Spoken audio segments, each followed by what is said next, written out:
तो मैं last class में बताया था कि E/M रेशियो कितना आया, गर्म पानी में ना और लौंग दे देना, लौंग।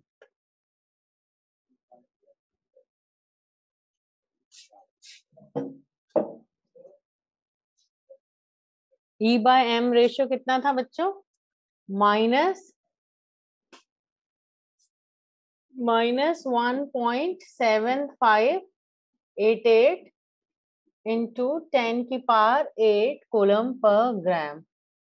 याद है या नहीं? ठीक है। 10, देखो अगेन यू हैव मिस्टेकन ना, क्या है यूनिट? यूनिट क्या है? तो E/M रेशियो इलेक्ट्रॉन का थॉमसन ने फाइंड किया कि आया -1.7588 इंटू 10⁸ कूलम पर ग्राम। नाउ चार्ज चार्ज के लिए एक्सपेरिमेंट किया, चार्ज फाइंड करने के लिए एक्सपेरिमेंट किया R.A. मिलिकन ने, रॉबर्ट ए मिलिकन ने।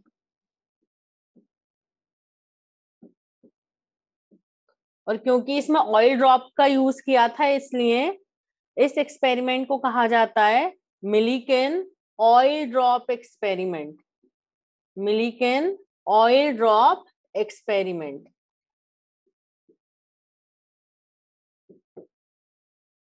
चार्ज फाइंड करने के लिए R.A. मिलिकन ने एक्सपेरिमेंट किया ऑयल ड्रॉप्स का यूज करके, which is known as Millikan oil drop experiment. इससे चार्ज फाइंड किया, ठीक है। और मिलिकन को इसके लिए नोबेल प्राइज भी मिला था। देखो इसमें इन्होंने एक ग्लास चैम्बर लिया,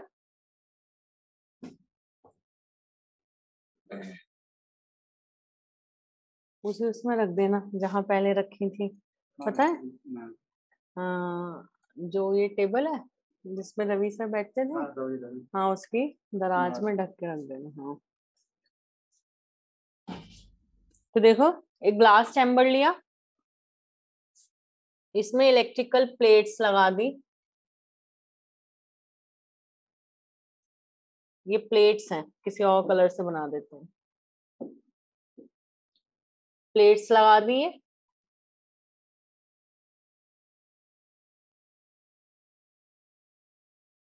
ओके। इसमें एटोमाइजर से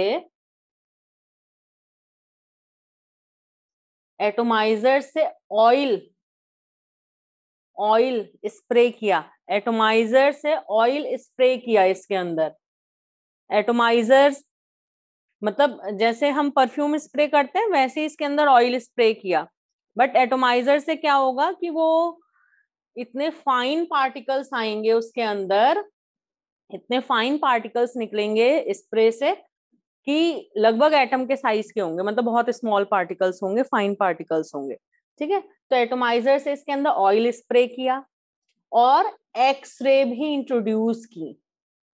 x rays high energy rays है, हाई एनर्जी रेज है। ये क्या करेंगी, जो इसके अंदर एयर होगी उसे आयनाइज कर देंगी, आयनाइज कर देंगी एयर को। अभी आ रहे हैं, अभी ज्वाइन ही कर रहे हैं इतनी देर तक, बहुत देर तक करते हैं ज्वाइन।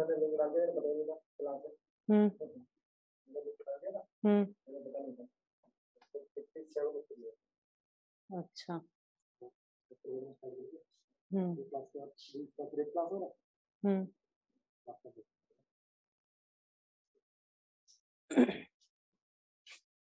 तो जो इसके अंदर एयर है,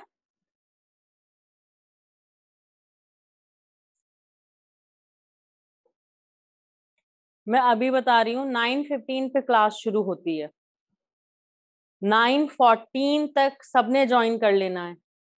मैं 9:15 पे स्टार्ट कर दूं। प्लेट्स का कुछ नाम नहीं है, प्लेट्स लगाई हुई है, इलेक्ट्रिकल प्लेट्स, यहाँ से इलेक्ट्रिक फील्ड अप्लाई करेंगे ना, ठीक है, इलेक्ट्रिक फील्ड अप्लाई करेंगे।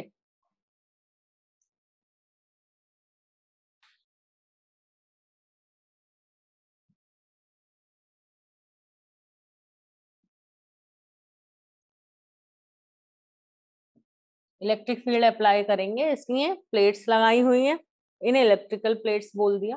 ठीक है, तो मैं 9:15 पे स्टार्ट कर दूंगी पढ़ाना, और मैं फिर कुछ भी रिपीट नहीं करूंगी। आ रही है बात समझ? तो एक ग्लास चैम्बर लिया है, इसमें ये प्लेट्स लगा दी क्योंकि इलेक्ट्रिक फील्ड अप्लाई करनी है, नाम दे दिया इलेक्ट्रिकल प्लेट्स। एटोमाइजर से इसके अंदर ऑयल स्प्रे किया, जैसे हम परफ्यूम स्प्रे करते हैं वैसे ही इसके अंदर ऑयल स्प्रे किया ग्लास चैम्बर के अंदर, और एक्स रेज भी इंट्रोड्यूस की। X rays high energy rays हैं, ये क्या करेंगी, जो ग्लास चैम्बर के अंदर एयर होगी उसे आयनाइज कर देंगे। आयनाइज का मतलब तुम सबको पता है, आयनाइज कर देंगी मतलब आयन में कन्वर्ट कर देंगी, मतलब इलेक्ट्रॉन निकाल लेंगी। एयर के गैस के जो पार्टिकल्स होंगे इस चैम्बर के अंदर, उसमें से इलेक्ट्रॉन रिमूव हो जाएंगे, और ये जो इलेक्ट्रॉन है यहाँ जो ऑयल स्प्रे किया है हमने उस पे चिपक जाएंगे।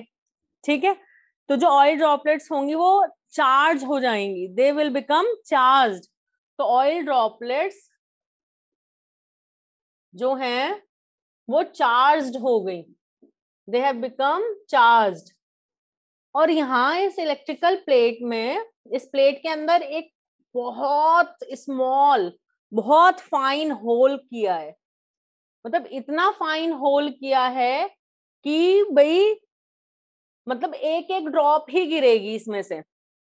ठीक है, अब जब यहाँ पे ऑयल स्प्रे कर दिया हमने, यहाँ इसके अंदर होल है और वो इतना स्मॉल है कि एक एक ऑयल ड्रॉप को ही वो अलाउ करेगा आने के लिए। ठीक है, तो अब under the gravitational force oil droplets ये गिरनी शुरू होंगी नीचे की तरफ। ठीक है, एक एक ऑयल ड्रॉपलेट इसके होल के अंदर से आ रही है और ये गिर रही है। ठीक है, इलेक्ट्रिक फील्ड अप्लाई की है, और वो इस तरीके से अप्लाई की है कि perpendicular to the direction of falling of oil droplet. Oil droplet इस डायरेक्शन में फॉल कर रही है तो उनके परपेंडिकुलर डायरेक्शन में इलेक्ट्रिक फील्ड अप्लाई कर दी।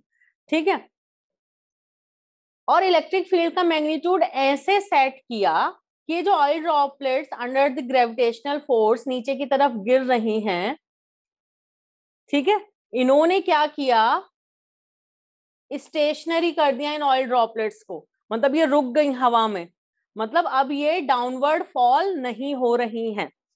कितना इलेक्ट्रिक फील्ड सेट किया है कि ऑयल ड्रॉपलेट्स जो ग्रेविटेशनल फोर्स की वजह से नीचे गिर रही थी वो अब गिर नहीं रही, रुक गई, हवा में रुक गई, दे हैव बिकम स्टेशनरी।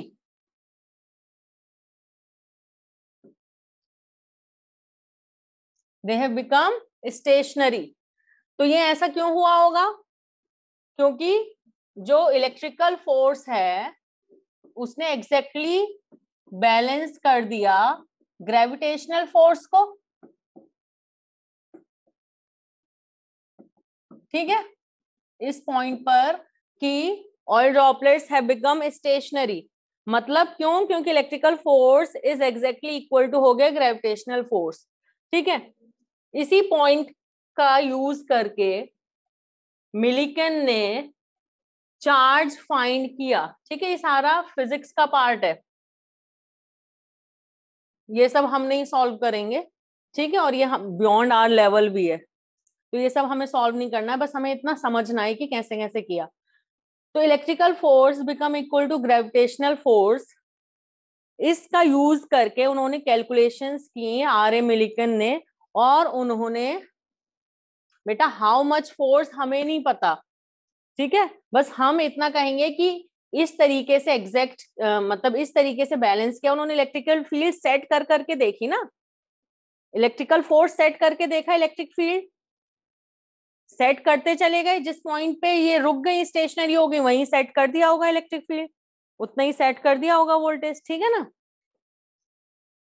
तो electrical force equal to gravitational force, इसी चीज का उन्होंने यूज करके इसमें पूरी कैलकुलेशन करके उन्होंने फाइंड किया चार्ज। ठीक है, ऑयल ड्रॉपलेट्स पे, तो उन्होंने देखा कि ऑयल ड्रॉपलेट्स पे जो चार्ज है वो या तो 1.6 इंटू 10⁻⁻19 कूलम है, या फिर इसका इंटीजर मल्टीपल आ रहा है। जब उन्होंने ऑयल ड्रॉपलेट्स पे चार्ज फाइंड किया, बेटा X rays high energy rays हैं, यहाँ जो एयर होगी ग्लास चैम्बर के अंदर उसे आयनाइज कर देंगी ये रेज, मतलब गैस के अंदर से इलेक्ट्रॉन निकाल लेंगी। जब ये इलेक्ट्रॉन आ जाएंगे, बाहर निकल आएंगे, तो ये ऑयल ड्रॉपलेट्स से चिपक गए, ऑयल ड्रॉपलेट्स चार्ज हो गई। ठीक है, तो जब ये ऑयल ड्रॉपलेट्स चार्ज हो गई तो ऑयल ड्रॉपलेट्स पे ही तो चार्ज फाइंड कर रहे हैं अब। तो जब आर ए मिलिकन ने चार्ज फाइंड किया ऑयल ड्रॉपलेट्स पे, तो उन्हें चार्ज कितना मिला हर बार? या तो 1.6 इंटू 10⁻⁻19 कूलम, या फिर इसका इंटीजर मल्टीपल, मतलब किसी इंटीजर से मल्टीप्लाई होकर जो आंसर आ रहा हो उतना चार्ज मिल रहा था। जैसे 2 मल्टीप्लाई बाय दिस इतना चार्ज मिला हो, 3 मल्टीप्लाई बाय दिस इतना चार्ज मिला हो, 4 मल्टीप्लाई बाय दिस इतना चार्ज मिला हो, 5 मल्टीप्लाई बाय दिस इतना चार्ज मिला हो। मतलब ऑलवेज ऑयल ड्रॉपलेट पे उन्होंने ऑब्जर्व किया कि चार्ज कितना था, या तो इतना या फिर इसका इंटीजर मल्टीपल, एन क्या है? इंटीजर, या फिर इसका इंटीजर मल्टीपल। मतलब इस चार्ज को 2 से मल्टीप्लाई कर दें, इसे 3 से मल्टीप्लाई कर दें, इसे 4 से, 5 से, 6 से, किसी इंटीजर से मल्टीप्लाई कर दें, तो उतना चार्ज मिल रहा था। तो इसका मतलब क्या ऑब्जर्व किया गया, क्या पता लगा इससे?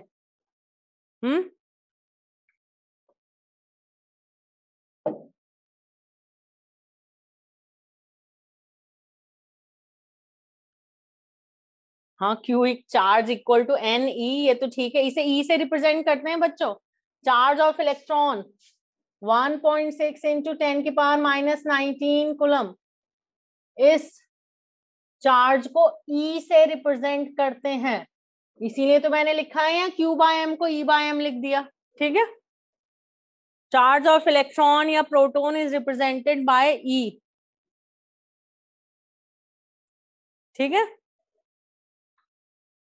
अरे भाई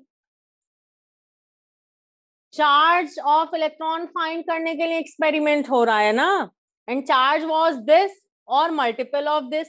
इसका मतलब एक इलेक्ट्रॉन पर कितना चार्ज होता है? एक इलेक्ट्रॉन का चार्ज कितना होता है? -1.6 इंटू 10⁻⁻19 कूलम्ब। आ रही है बात समझ? चार्ज जब फाइंड किया तो या तो इतना था या इसका मल्टीपल था, तो मतलब चार्ज ऑफ इलेक्ट्रॉन कितना निकला? एक इलेक्ट्रॉन पर कितना चार्ज होगा? -1.6 इंटू 10⁻⁻19 कूलम। ठीक है, और ये मिलिकन ने फाइंड किया अपने ऑयल ड्रॉप एक्सपेरिमेंट से, इसीलिए उन्हें इसके लिए नोबेल प्राइज भी मिला था।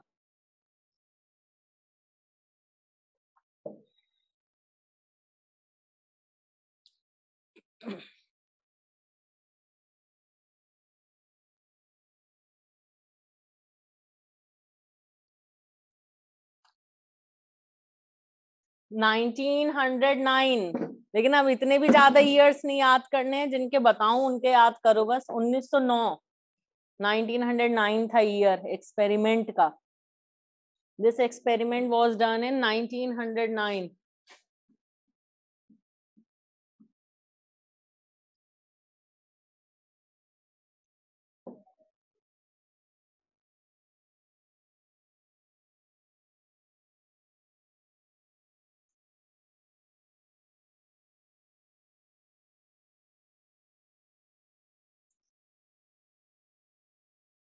हो गया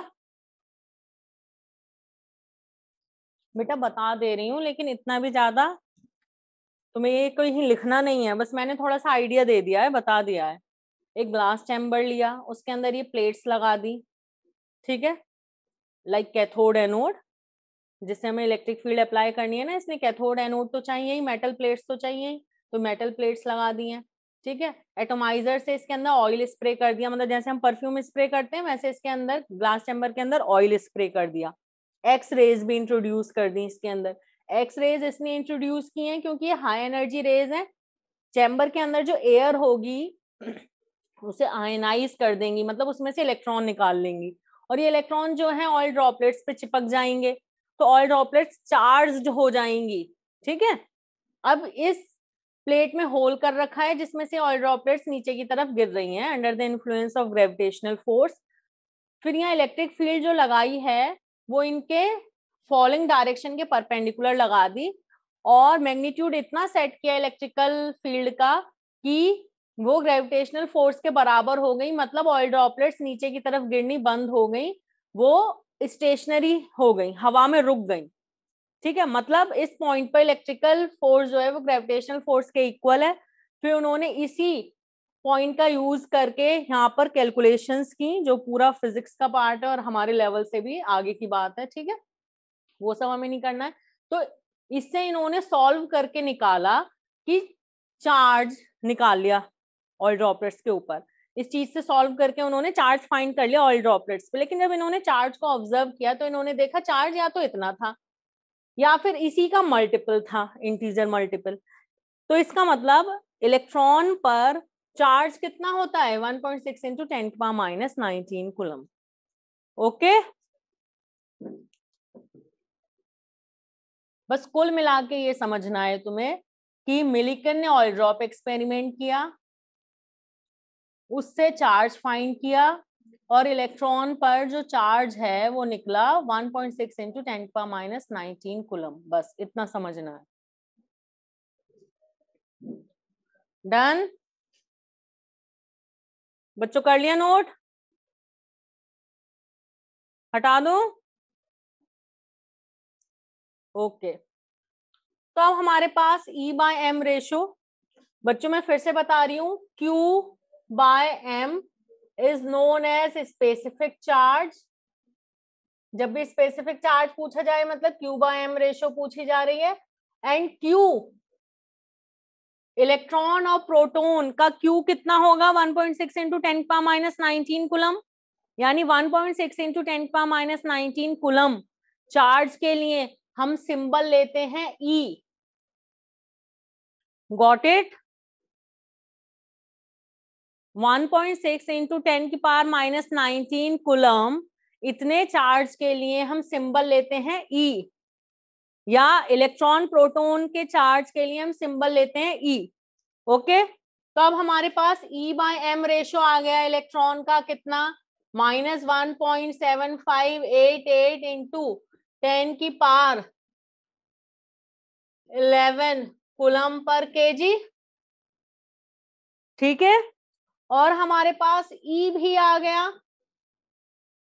इलेक्ट्रॉन का, that is -1.6 into 10⁻⁻19 coulomb. Okay, तो अब इसमें मास फाइंड कर लेंगे, we can find the mass. फिर मास फाइंड कर लिया, मास ऑफ इलेक्ट्रॉन भी फाइंड कर लिया। इलेक्ट्रॉन को E पर निगेटिव चार्ज से रिप्रेजेंट करूंगी, और इलेक्ट्रॉन के चार्ज को या इतने चार्ज को E से रिप्रेजेंट करूंगी। पूरे चैप्टर में ध्यान रखना, इलेक्ट्रॉन को E पर निगेटिव चार्ज से रिप्रेजेंट करूंगी और इलेक्ट्रॉन के चार्ज को E से रिप्रेजेंट करूंगी। ठीक है, तो मास ऑफ इलेक्ट्रॉन कैसे फाइंड कर लेंगे बच्चों, E/m। कर सकते हैं ऐसे या नहीं? ऐसे ही किया था, E/E/m मतलब -1.6 into 10⁻⁻19 coulomb divide by -1.7588 into 10⁻11 coulomb per KG, और ये सॉल्व करके आया 9.1 इंटू 10⁻⁻31 केजी।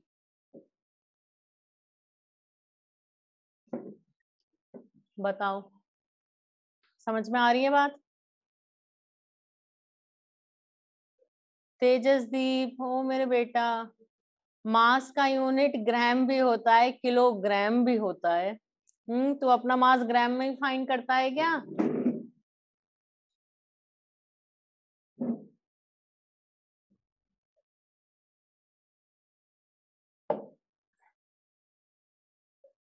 क्यों तेजसदीप, मास का यूनिट किलोग्राम नहीं होता?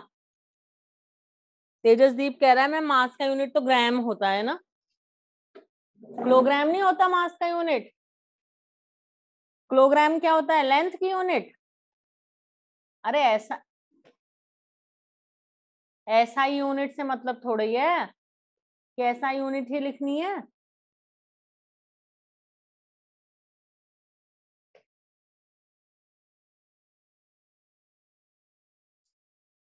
ऐसा यूनिट में तो पूछा जाएगा तब मेंशन करना है, अदरवाइज ग्राम में रिप्रेजेंट करो, किलोग्राम में रिप्रेजेंट करो, किसी ने रोका थोड़ी है।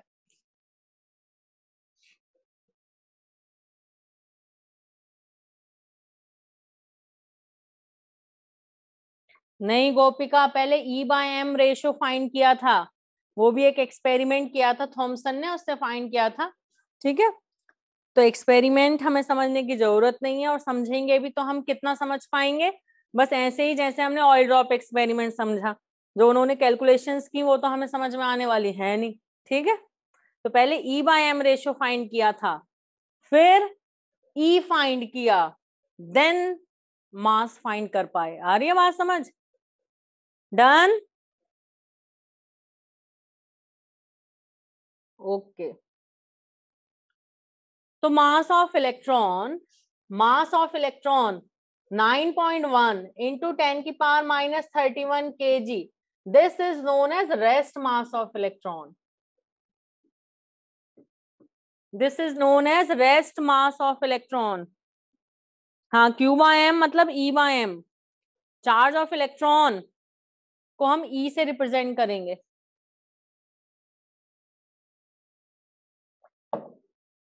या 1.6 इंटू 10 का माइनस 19 कूलम चार्ज को हम E से रिप्रेजेंट करेंगे। ठीक है, तो 9.1 इंटू 10 का minus 31 kg mass of electron, this is actually rest mass of electron. Rest mass of electron मतलब when electron is moving with low velocity, जब इलेक्ट्रॉन लो वेलोसिटी से मूव कर रहा होता है। But actually mass of electron उसकी velocity पे depend करता है, and mass of electron when electron is moving with velocity v कैसे फाइंड किया जाता है? Rest mass of electron divide by under root 1 minus v/c का square, where v represent velocity of electron and c represent velocity of, c तो पता होगा सबको, velocity of c is velocity of light। Very good. ठीक है, अब इधर ध्यान दो जरा, रेस्ट मास ऑफ इलेक्ट्रॉन ये रहा। अगर इलेक्ट्रॉन की वेलोसिटी c के बराबर हो जाए, when the velocity of electron become equal to velocity of light, then बेटा रेस्ट मास ऑफ इलेक्ट्रॉन इतना होता है जिसे हम हर जगह यूज करेंगे। रेस्ट मास ऑफ इलेक्ट्रॉन मतलब mass of electron when it is moving with low velocity.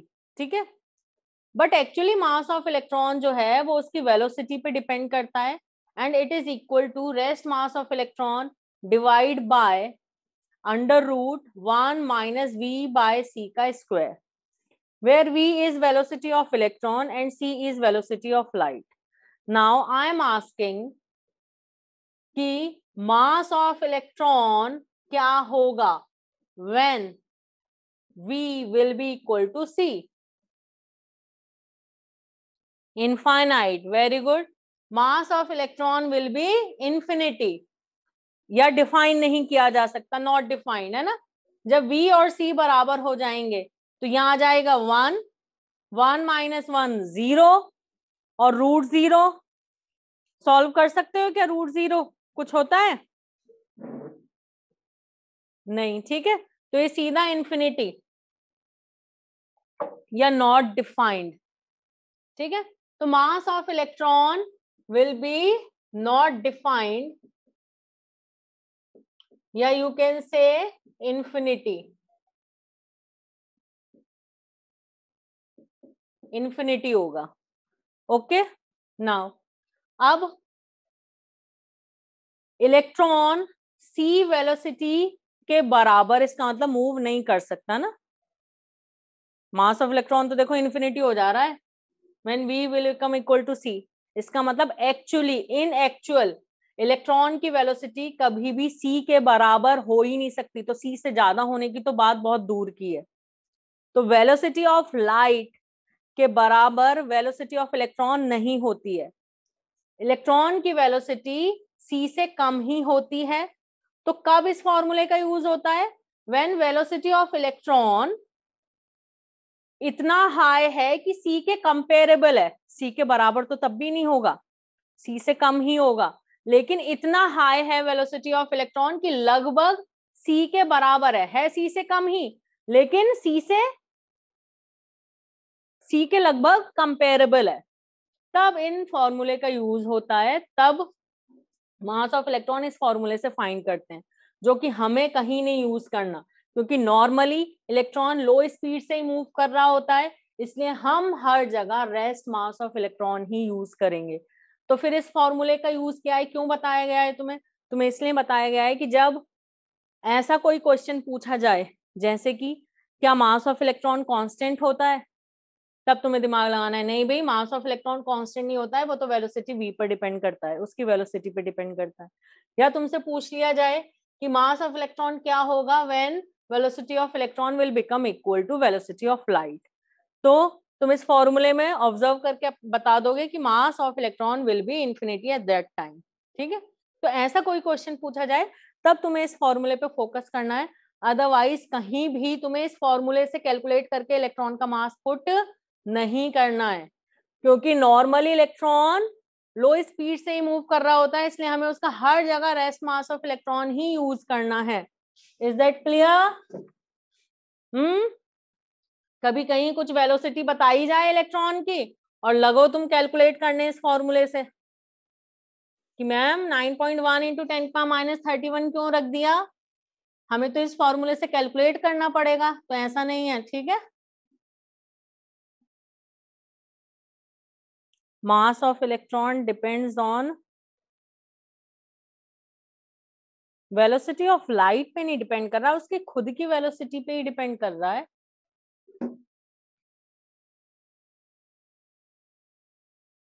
हाँ, मतलब सी से कंपैरिजन है।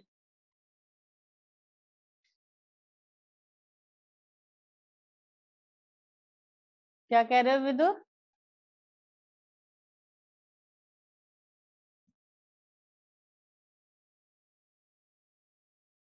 सी तो कांस्टेंट है, वेलोसिटी ऑफ लाइट तो कांस्टेंट है, वो तो इतनी होती है, वी वेरी करेगा, वी वेरी करेगा तो मास ऑफ इलेक्ट्रॉन वेरी करेगा। तेजसदीप, हमें इतनी रिसर्च नहीं करनी है बेटा कि हर एक फॉर्मूला कहाँ से आया। ठीक है,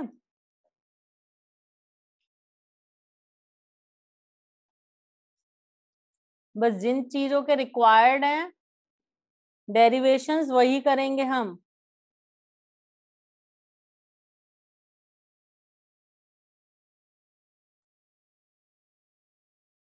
क्योंकि बहुत हाई लेवल की कैलकुलेशंस भी हैं इस चैप्टर में, जैसे अभी मैंने ऑयल ड्रॉप एक्सपेरिमेंट बताया, तो वो हमारे लेवल का नहीं है।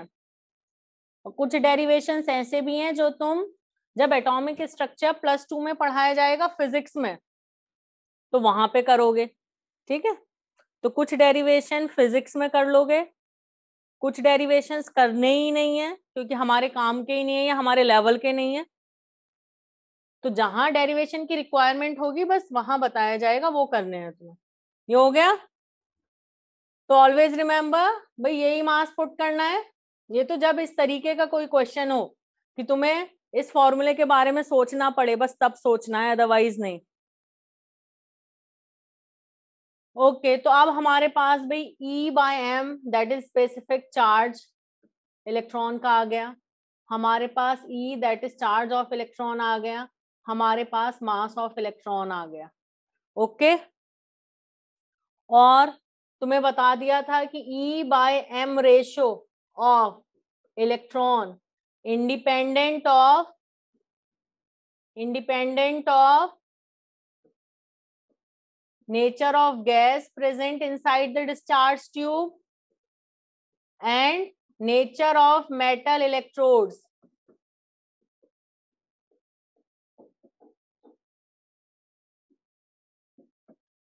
ठीक है, और इस सबको समझ में आ गया क्यों E/M रेशियो इंडिपेंडेंट है nature of gas and nature of metal electrodes. क्यों? क्योंकि चाहे वो गैस से निकल रहा हो इलेक्ट्रॉन, चाहे वो मेटल इलेक्ट्रोड से निकल रहा हो इलेक्ट्रॉन, है तो इलेक्ट्रॉन ही है, तो यही पार्टिकल ऑलवेज. तो जब सेम पार्टिकल तो same E/M ratio, same mass, same charge. ठीक है, तो इसलिए कांस्टेंट ही रहेगा. चाहे तुम कोई सी भी गैस लेते रहो डिस्चार्ज ट्यूब के अंदर, चाहे कोई सी भी मेटल इलेक्ट्रोड्स लेके एक्सपेरिमेंट करो. ठीक है, E/M रेशियो -1.75 इंटू 10⁸ कूलम पर ग्राम ही आएगा. डन. तो इलेक्ट्रॉन के बारे में हो गया, हटा दूं. ठीक है, फिर 1886 में क्या हुआ,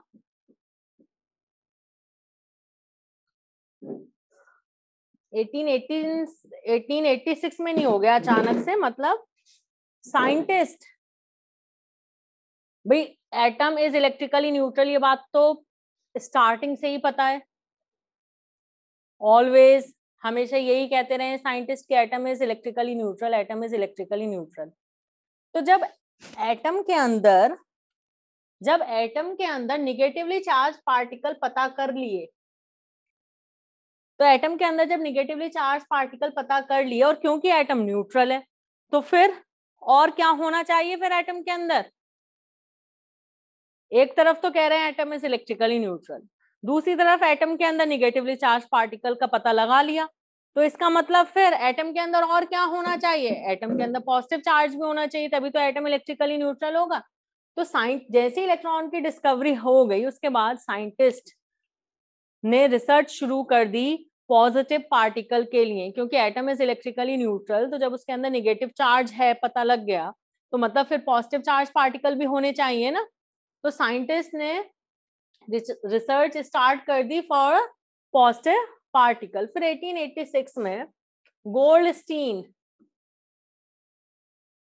गोल्डस्टीन ने जो वो कैथोड रे एक्सपेरिमेंट था, उसमें ही थोड़े से मॉडिफिकेशन किए और एक्सपेरिमेंट किया फॉर एनोड रेज. वही एक्सपेरिमेंट है. ही टुक अ डिस्चार्ज ट्यूब, ठीक है, कैथोड एनोड ले ली, कैथोड एनोड लेकिन इस बार जो कैथोड ली that is perforated cathode. Perforated cathode मतलब कैथोड के अंदर पोर्स हैं, होल्स हैं. ठीक है, और वही इसे हाई वोल्टेज सोर्स से कनेक्ट कर दिया. इसके अंदर गैस लो प्रेशर पे कितना, वही 10⁻⁻⁴ एटमॉस्फेयर, और यहाँ 10,000 वोल्टेज अप्लाई किया. तो क्या देखा, यहाँ जिंक सल्फाइड स्क्रीन लगा दी. कोई और कलर ले लेते हैं. यहाँ पीछे जिंक सल्फाइड स्क्रीन लगा दी. जब इन्होंने 10,000 वोल्टेज अप्लाई किया, तो इन्होंने देखा यहाँ ग्रीन ग्लो प्रोड्यूस हो रहा है, ग्लो कर रही है wall of discharge tube behind the cathode. इसका मतलब कोई चार्ज पार्टिकल हिट कर रहे हैं, कोई रेज हिट कर रही हैं इस ग्लास वॉल को. ठीक है, तो बस फिर उन्होंने कंक्लूजन निकाल लिया कि भाई कोई रेज, इनविजिबल रेज आ रही हैं, invisible rays, some sort of invisible rays are coming. कहां से, अभी तक जो इन्होंने पहला स्टेटमेंट अपना दिया कि कहां से आ रही हैं, फ्रॉम, ये यहां है,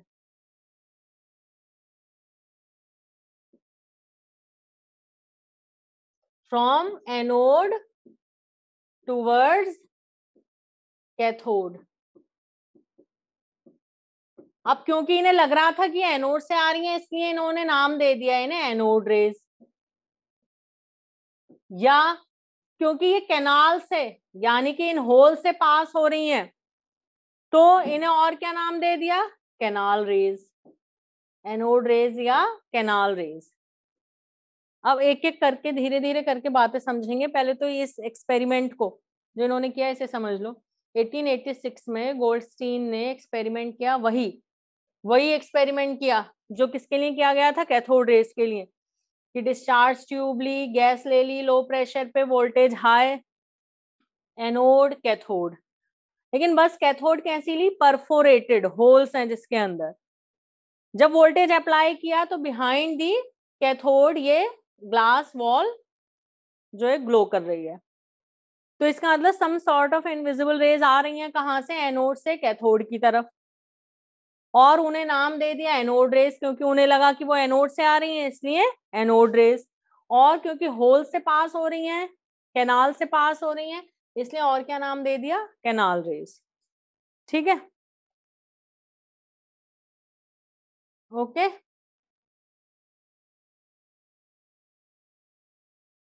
पहले वाले एक्सपेरिमेंट से डिफरेंट ये है कि परफोरेटेड कैथोड ली है। पहले एक्सपेरिमेंट में एनोड कैथोड जो ली थी उनके अंदर होल्स नहीं थे, लेकिन अभी परफोरेटेड कैथोड ली है। अब देखो, ध्यान से सुनते रहना सारी बातें। अब जब इनकी प्रॉपर्टीज, जैसे कैथोड रेज की प्रॉपर्टीज को इन्वेस्टिगेट किया, स्टडी किया, वैसे ही फिर इनकी प्रॉपर्टीज को भी स्टडी किया।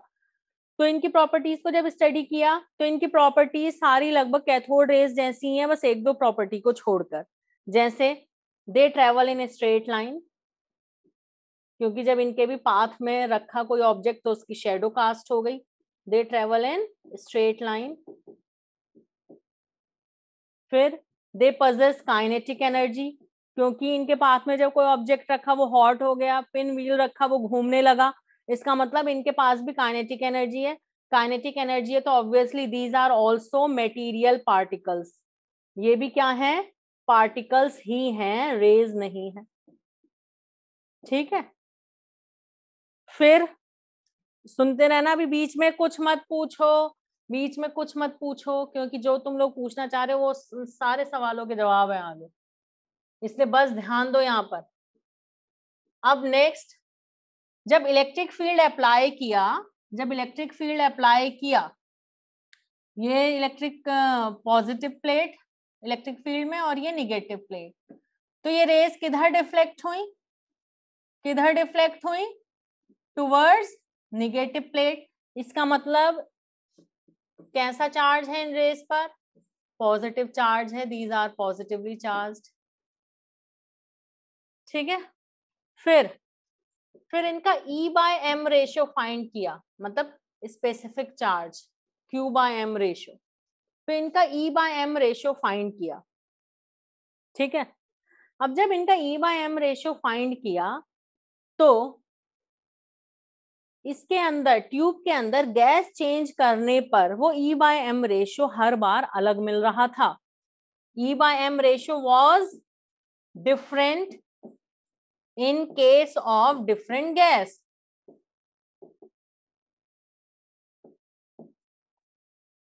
आ रही है बात समझ में, मतलब गैस चेंज कर दे रहे हैं तो E by M ratio change हो जा रहा है, मतलब E by M ratio of anode rays depend on the nature of gas, nature of gas पे डिपेंड कर रहा था, पहली बात। दूसरी बात ये कि जो ये E बाय एम रेशियो है, ये E बाय एम रेशियो है, ये इलेक्ट्रॉन के E बाय एम रेशियो से, मतलब इलेक्ट्रॉन के स्पेसिफिक चार्ज से बहुत कम था, वेरी लेस। तो E बाय एम रेशियो इन रेज का इलेक्ट्रॉन के कंपैरिजन काफी कम। तो कम क्यों मिलेगा, कम मिलने का क्या रीजन हो सकता है, कम मिलने के दो रीजन हो सकते हैं। एक कि या तो ये चार्ज ही कम हो या फिर मास ज्यादा हो। ठीक है, या तो चार्ज कम हो या मास ज्यादा हो। ओके,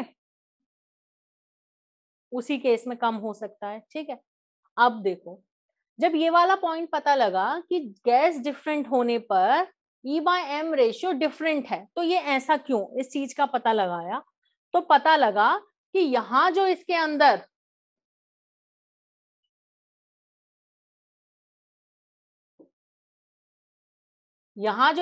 गैस थी,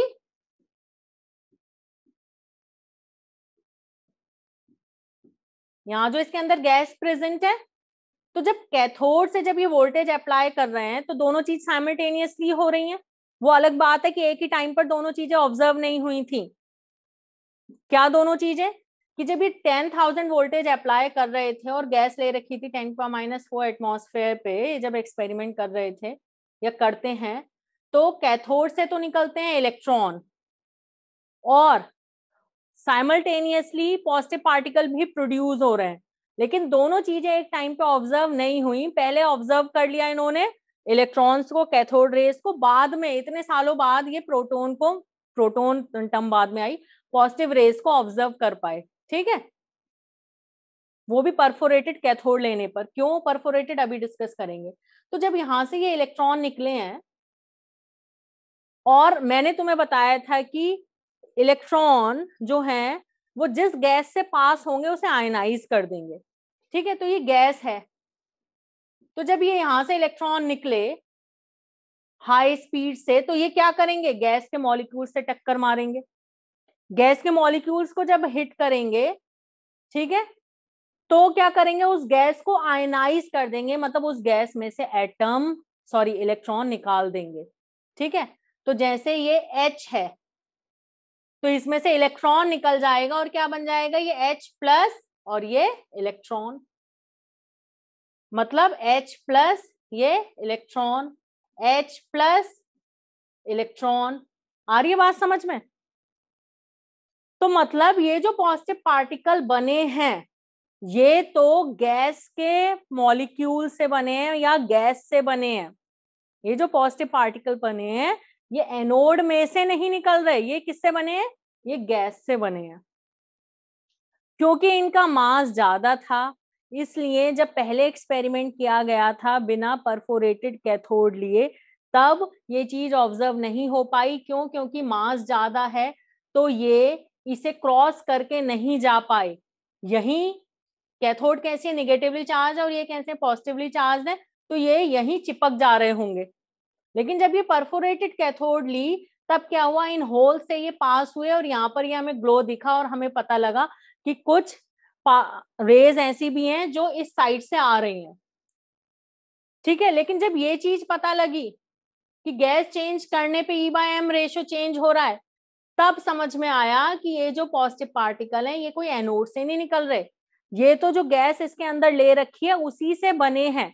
इसलिए जब तुम गैस चेंज कर दोगे तो ये पॉजिटिव पार्टिकल चेंज हो जाएगा। अभी हाइड्रोजन गैस लिए तो ये H+ है, ऑक्सीजन गैस लेते तो ये O+ होता, नाइट्रोजन गैस लेते तो ये N+ होता, हीलियम गैस ले लेते तो ये He+ होता। पहले बताओ ये दो पॉइंट समझ में आए या नहीं, अदरवाइज दोबारा बताऊं।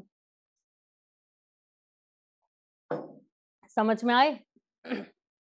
ठीक है, तो पहला जब यहां पहुंचे कि E/M ratio was different in case of different gas, तब बात समझ में आई कि भाई गैस चेंज करने पे तो ये E/M रेशियो चेंज हो रहा है।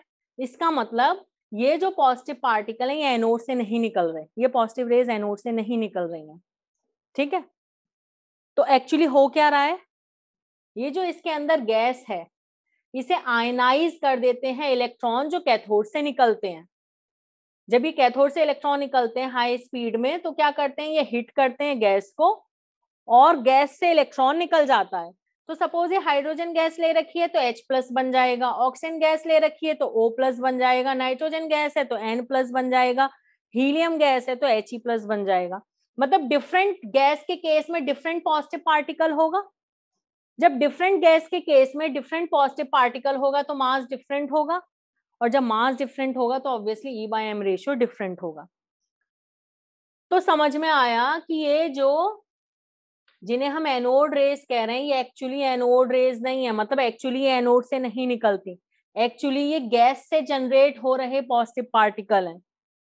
ठीक है, और गैस डिफरेंट लोगे तो पॉजिटिव पार्टिकल डिफरेंट होगा, डिफरेंट पॉजिटिव पार्टिकल होगा तो ऑब्वियसली मास डिफरेंट होगा, मास डिफरेंट होगा इसलिए E/m रेशियो डिफरेंट होगा। क्लियर? अब दूसरी बात कि भाई ये जो बना है पॉजिटिव पार्टिकल, ये इलेक्ट्रॉन के निकलने से बना है और इलेक्ट्रॉन पे निगेटिव चार्ज है, तो जितना इलेक्ट्रॉन पे चार्ज है उतना ही चार्ज आएगा इस पॉजिटिव पार्टिकल पे या नहीं? सुन लो, ठीक है। ये जो पॉजिटिव पार्टिकल बना है ये इसमें से इलेक्ट्रॉन निकलने पर बना है, तो इलेक्ट्रॉन पे जितना निगेटिव चार्ज है उतना ही पॉजिटिव चार्ज आएगा उस पार्टिकल के ऊपर, ठीक है। तो चार्ज तो इलेक्ट्रॉन के ही बराबर है, फिर ये E/m रेशियो इलेक्ट्रॉन के कंपैरिजन बहुत कम होने का रीजन क्या रहेगा? चार्ज तो इलेक्ट्रॉन के ही बराबर है, इसका मतलब मास इज मोर। तो E/m रेशियो काफी कम आ रहा था इलेक्ट्रॉन के कंपैरिजन, उसका भी रीजन पता लग गया कि इन पॉजिटिव पार्टिकल का मास ज्यादा है।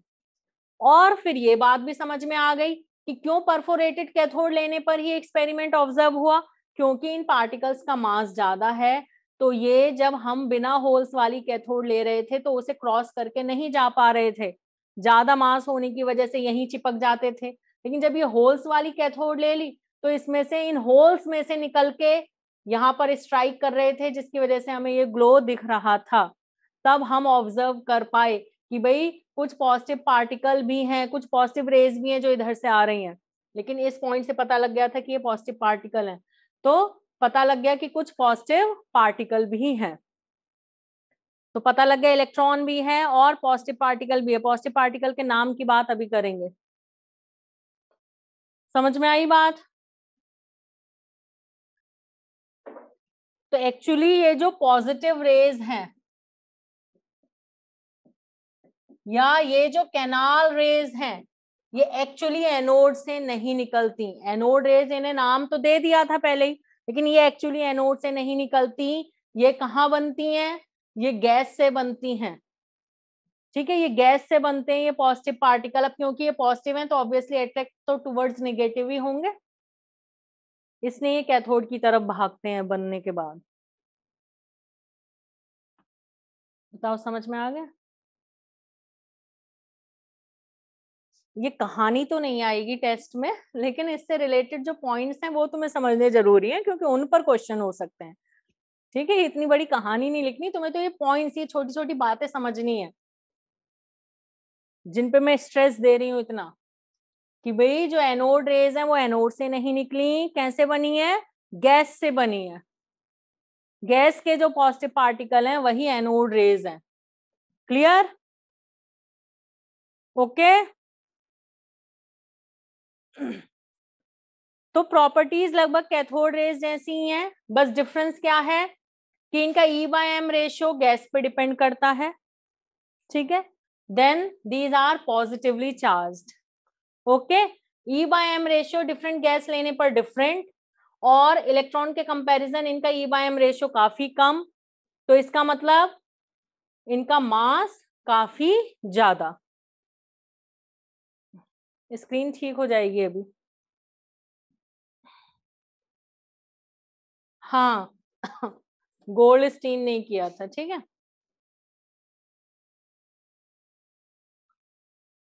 Okay.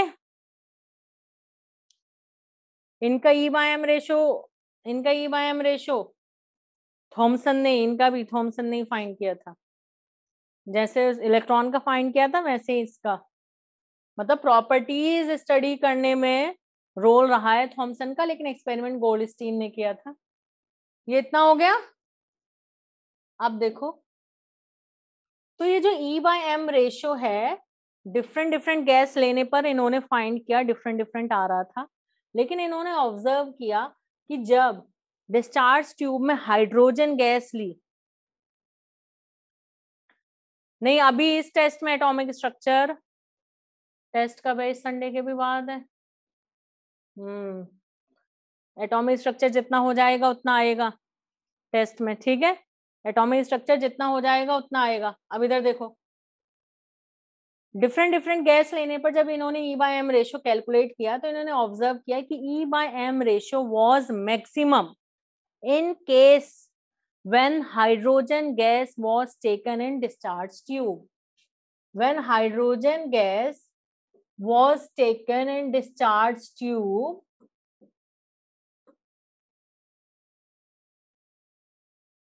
then E by M ratio was maximum, तब सबसे ज्यादा था।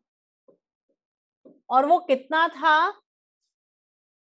9.5 into 10 की पावर 4 कूलम पर ग्राम। जब हाइड्रोजन गैस ली डिस्चार्ज ट्यूब में तब E by M ratio maximum था और कितना था? 9.5 इंटू 10 पावर 4 कूलम पर ग्राम। इसका मतलब मास इन पॉजिटिव पार्टिकल का सबसे कम, यानी हाइड्रोजन गैस से जो पॉजिटिव पार्टिकल बना उसका मास सबसे कम, मतलब हाइड्रोजन गैस से जो पॉजिटिव पार्टिकल बनता है वही फंडामेंटल पॉजिटिव पार्टिकल है। इसीलिए H प्लस को कहा जाता है प्रोटॉन, उसे नाम दे दिया प्रोटॉन। लास्ट संडे हुआ था तुम लोगों का टेस्ट? नहीं ना? हाँ, तो इस संडे ये टेस्ट, सॉरी, इस संडे ये टेस्ट, तब एटॉमिक स्ट्रक्चर नहीं आएगा।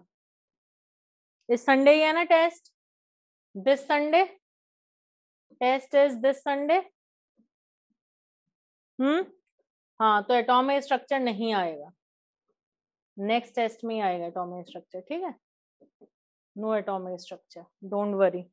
टेंशन होगी, मतलब इसका मतलब तुम लोग जो समझा रही हो उससे ज्यादा ध्यान इस बात में होता है क्या है, सिलेबस बढ़ा दिया मैम ने, टेस्ट का सिलेबस बढ़ा दिया, सब स्ट्रेस में चले गए। अब देखो इधर, तो ये बात समझ में आई, e by M ratio different gas लेने पर डिफरेंट, लेकिन मैक्सिमम किस केस में आया? When hydrogen gas was taken. तो maximum e by M ratio आने का मतलब है कि भाई मास सबसे कम, यानी कि जो हाइड्रोजन गैस से पॉजिटिव पार्टिकल बन रहा है उसका मास सबसे कम, सबसे कम मास वाला पॉजिटिव पार्टिकल, मतलब वही तो पॉजिटिव पार्टिकल फंडामेंटल पार्टिकल हुआ।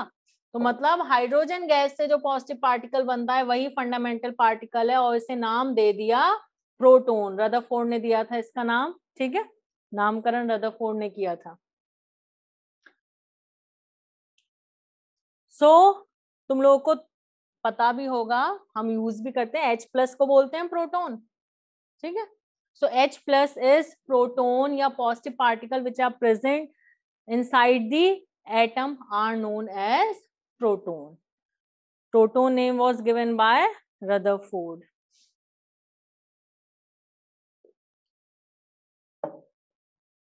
ठीक है, डन। तो भाई ई बाय एम रेशियो भी पता चल गया H प्लस का। और ई तो जैसा कि मैंने बताया, ई में तो कोई क्वेश्चन था ही नहीं, ई यानी कि चार्ज, क्योंकि इलेक्ट्रॉन निकलने पर इनके ऊपर चार्ज आ रहा है, तो ऑब्वियसली जितना इलेक्ट्रॉन पर चार्ज उतना ही इन पर चार्ज, इन पॉजिटिव पार्टिकल के ऊपर चार्ज, यानी इस पॉजिटिव पार्टिकल का भी स्मॉलेस्ट चार्ज कितना होएगा? 1.6 इंटू 10 की पावर माइनस 19 कूलम। तो ई इतना, ई बाय एम इतना, तो फिर मास कैसे फाइंड किया? इनका भी मास वैसे ही फाइंड किया, कैसे? ई बाय एम, और ये कितना आया सॉल्व करने के बाद? 1.67 इंटू 10 की power minus 24 gram, which is approximately equal to 1 AMU, even which is equal to 1 AMU, इतना ही होता है 1 AMU।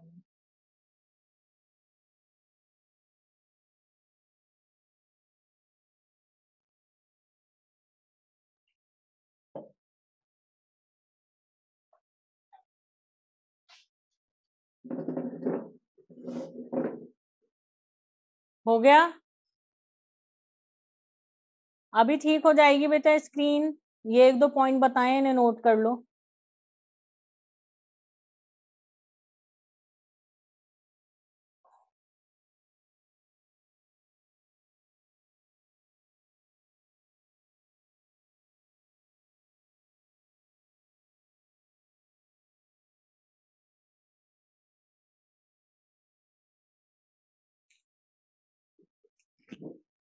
अच्छा, फर्स्ट लाइन लिखिए, hydrogen gas was taken in glass tube. उस केस में E/M ratio was maximum. When hydrogen gas was taken in discharge tube, then E/M ratio was maximum.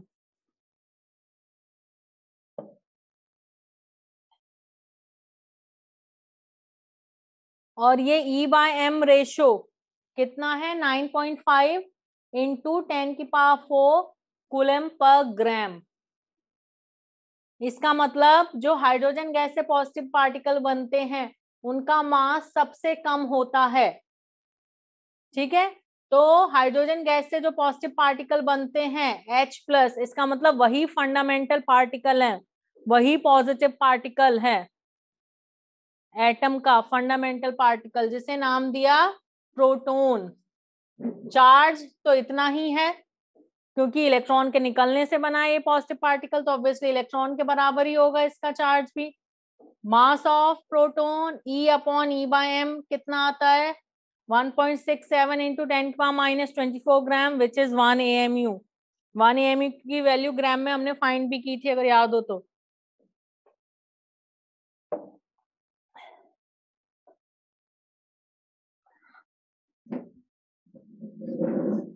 Okay, noted.